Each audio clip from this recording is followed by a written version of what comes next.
नमस्कार, स्वागत है आपका 9 की बात में। मैं हूं सनी गंगासागर आपके साथ में। बुलेटिन की शुरुआत करेंगे मुंबई की खबर से। मुंबई में आरएसएस के शताब्दी वर्ष के कार्यक्रम के दौरान सरसंघ चालक मोहन भागवत ने संगठन के नेतृत्व को लेकर एक बड़ा और अहम बयान दिया। उन्होंने स्पष्ट कहा कि आरएसएस प्रमुख किसी जाति विशेष का नहीं होता है, ब्राह्मण, क्षत्रिय या अन्य किसी जाति का होना जरूरी नहीं है, केवल शर्त यही है कि व्यक्ति हिंदू हो। भागवत ने कहा कि संघ में पदों का चयन जाति के आधार पर नहीं किया जाता। अपने पद को लेकर उन्होंने बताया कि उनकी उम्र 75 साल की हो चुकी है, लेकिन संगठन ने उनसे काम जारी रखने के लिए कहा है। उन्होंने स्पष्ट किया कि आरएसएस में पद छोड़ने का निर्णय व्यक्ति का नहीं होता है, बल्कि संगठन करता है। संघ प्रमुख का कोई चुनाव नहीं होता है, बल्कि क्षेत्र और प्रांत के प्रमुख मिलकर इसका चयन करते हैं। उन्होंने कहा कि आरएसएस जब कहेगा वो पद छोड़ देंगे, लेकिन काम से कभी रिटायर नहीं होंगे। बता दें कि कार्यक्रम में बॉलीवुड अभिनेता सलमान खान भी शामिल हुए। पहली बार वो संघ के कार्यक्रम में शामिल होने के लिए पहुंचे। वहीं फिल्म मेकर सुभाष घई, प्रसून जोशी के साथ मंच के सामने वो बैठे नजर आए। आरएसएस प्रमुख मोहन भागवत का भाषण भी सुना। संघ का सरसंघ चालक कौन बने? तो कोई ब्राह्मण संघ का सरसंघ चालक नहीं बन सकता, कोई क्षत्रिय वैश्य शूद्र नहीं बन सकता। जो हिंदू है वही बनेगा। वो एक श्रद्धा का स्थान माना जाता है। वहां चुनाव वगैरह नहीं है। वहां जो होगा उसके प्रति अपनी श्रद्धा लोग रखते हैं। वो व्यक्ति का मान नहीं है, वो आसन का मान है। कार्य से निवृत्ति जीवन भर नहीं होती। मरते दम तक कार्य करते रहते लोग ऐसे भी है। जब तक शरीर चलता है तब तक काम करते हैं, लेकिन किसी दायित्व पर रहना, ये सामान्यतः ऐसा सोचते हैं हम कि 75 की आयु के बाद बिना दायित्व के काम करना चाहिए। और निवृत्ति की कोई निश्चित पद्धति नहीं है। निवृत्तम में जब कोई व्यक्ति कहता है कि मुझे होना है, तो क्या कारण है वगैरह देखकर जितना हो सकता है आखिरी बूंद चूस लेने तक उसको हम निवृत्त नहीं होने देते, ऐसा है।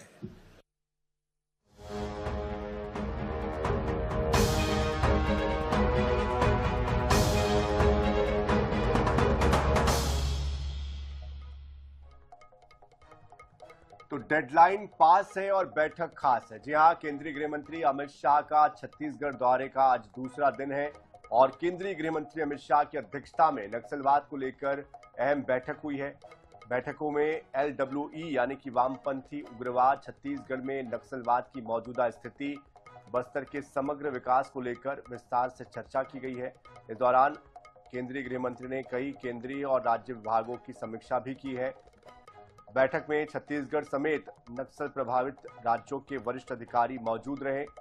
बस्तर को आदिवासी संभाग के रूप में विकसित करने के प्रस्ताव पर भी मंथन हुआ है। नक्सल नेटवर्क तोड़ने, आत्मसमर्पण की प्रक्रिया को तेज करने, प्रभावित इलाकों में विकास कार्य और इंफ्रास्ट्रक्चर मजबूत करने को लेकर जोर दिया गया है। बता दें, छत्तीसगढ़ में नक्सलवाद के खात्मे की डेडलाइन को अब सिर्फ 51 दिनों का वक्त बचा है। ऐसे में ये बैठक बेहद अहम मानी जा रही है।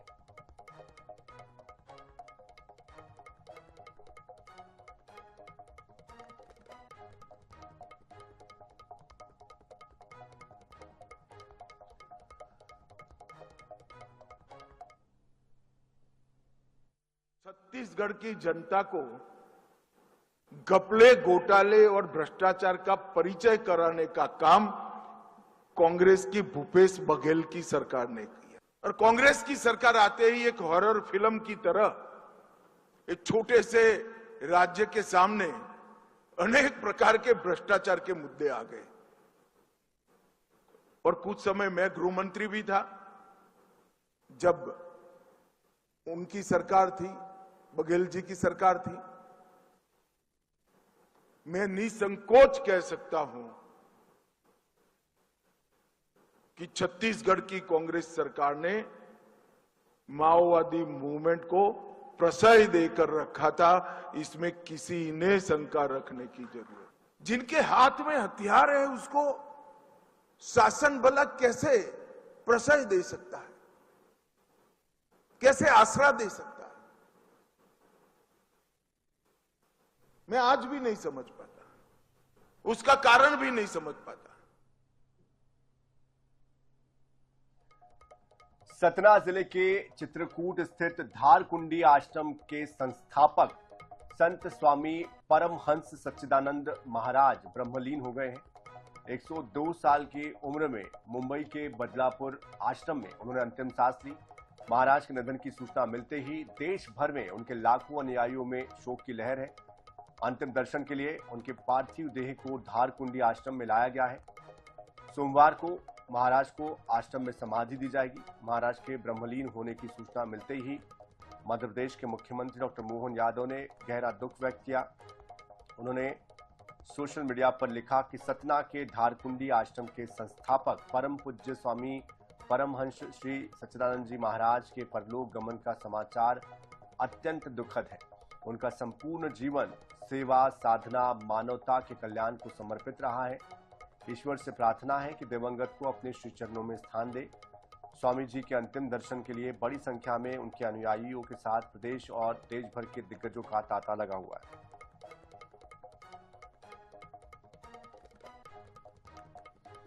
तो नगरीय आवास राज्य मंत्री प्रतिमा बागड़ी भी आश्रम पहुंच चुकी है। Rewa commissioner, IG, collector, deputy CM, police अधीक्षक और तमाम दिग्गज भी पहुंचे। पुलिस के आला अधिकारियों, प्रशासन के अधिकारियों ने व्यवस्थाओं का जायजा भी लिया।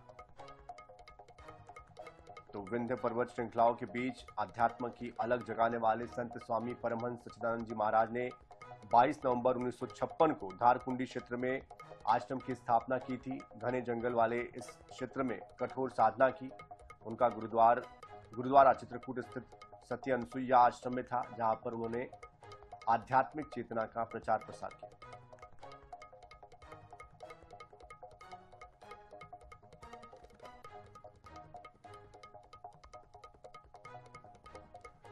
मंदसौर पुलिस ने अवैध नशे के खिलाफ बड़ी कार्रवाई करते हुए एमडी ड्रग्स बनाने की फैक्ट्री का भंडाफोड़ किया। गरुड़ थाना क्षेत्र के गांव सुरजना में शनिवार की देर शाम पुलिस ने दबिश देकर फैक्ट्री पर छापेमार कार्रवाई की है। मौके से करीबन 12 किलो 610 ग्राम क्रूड एमडी, 102 ग्राम एमडी ड्रग, भारी मात्रा में केमिकल और विभिन्न तरह के जो उपकरण हैं जिससे कि ये ड्रग्स बनती है, उसको जब्त किया गया। जब्त सामग्री की अंतर्राष्ट्रीय बाजार में कीमत 12 करोड़ रुपए बताई जा रही है। पुलिस ने मौके से दीपक सिगलीकर लोहार और सुमित सिगलीकर लोहार को गिरफ्तार किया। आरोपी चंबल नदी किनारे जंगल में फैक्ट्री को चला रहे थे। राजस्थान सीमा से सटे क्षेत्र में ये दूसरी बड़ी कार्रवाई।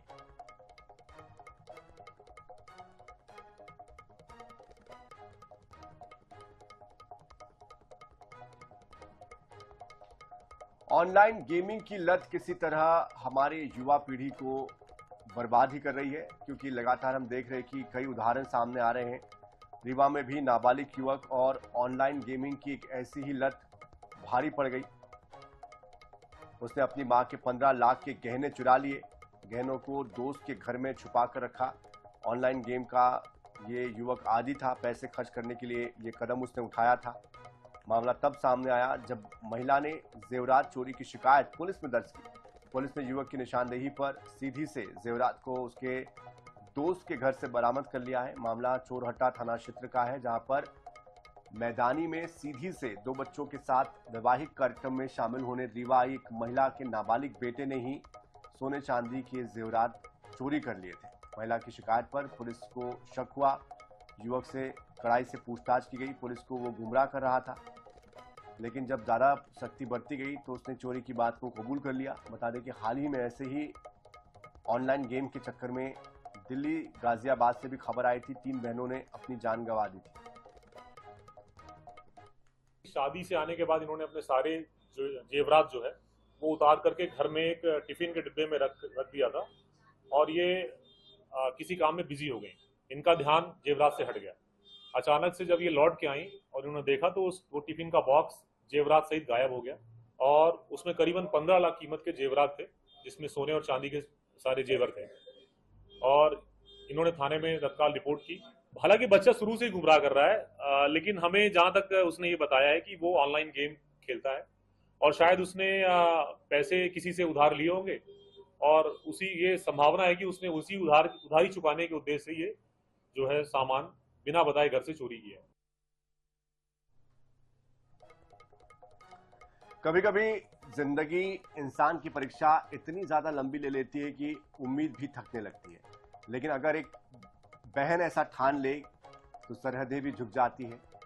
बहन के कड़े संघर्ष के बाद भारत सरकार और जिला प्रशासन की कोशिशों से बालाघाट का प्रसन्नजीत रंगारी अपने घर पहुंच चुका है। क्या ये पूरा मामला है, देखिए इस रिपोर्ट। 2021 में जब पहली बार एक बहन को पता चला कि उसका भाई जिंदा है और पाकिस्तान की जेल में बंद है, तब से वह निरंतर भाई की रिहाई के लिए अकेली ही जंग लड़ती रही। 7 साल के बाद भाई पाकिस्तान की जेल से रिहा होकर पहुंचा तो बहन की खुशी का ठिकाना नहीं रहा। दीदी क्या नाम है आपका? मेरा नाम संगमित्रा खोबरागड़े है। आपको कैसे पता चला कि आपका भाई जीवित है पाकिस्तान की जेल में, जबकि आपने तो ये मान लिया था, पूरे परिवार ने मान लिया था कि वो हमारे बीच में नहीं है? मुझे पता चला कुलदीप सिंह अंकल जो 29 साल के बाद रिहा हुए वहां से पाकिस्तान की जेल से 21 दिसंबर 2021 में उनका फोन आया था। तब हमको पता चला कि वो है करके।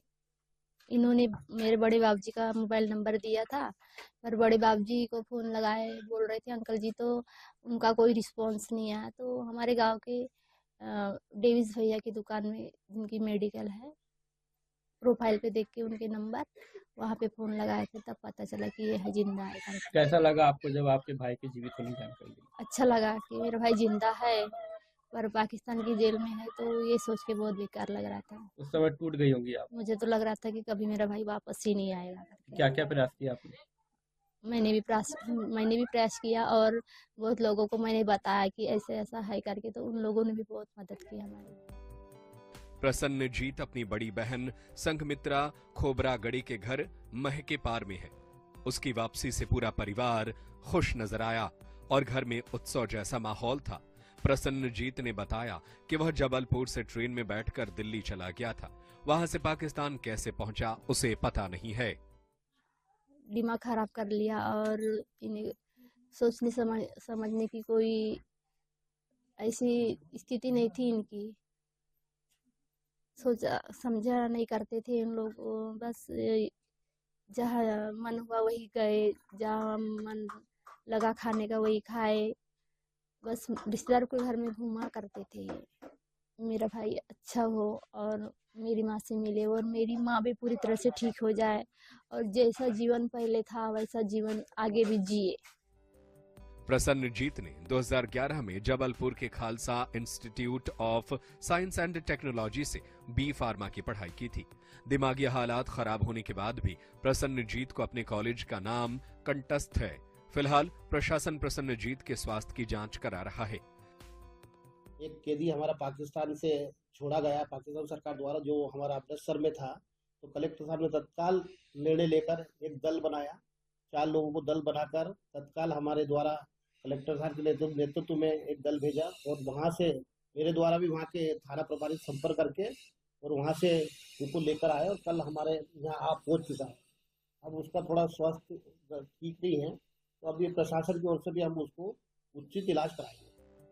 सरहदों के पार कैद एक बेटे की घर वापसी, एक बहन के संघर्ष और सरकार के प्रयासों की ऐसी कहानी है जिसने पूरे बालाघाट को भावुक कर दिया। बहन के आवेदन निवेदन पर बालाघाट कलेक्टर ने भरसक प्रयास किया, जिसके बाद ही प्रसन्नजीत घर लौट पाया। INH न्यूज के लिए बालाघाट से राहुल टेभरे की रिपोर्ट। चलिए बढ़ते आगे। बसना ब्लॉक से अगली खबर है, जहां पर सरकारी सिस्टम और पारदर्शिता के दावों की पोल ये खबर खोल रही है। मजदूरों के लिए बनाई गई रोजगार गारंटी योजना भ्रष्टाचार की गारंटी बन गई है। कहीं पर मजदूरों की फर्जी हाजिरी भरी जा रही है, तो कहीं पर नाबालिगों के हाथों में औजार थमा दिए गए हैं।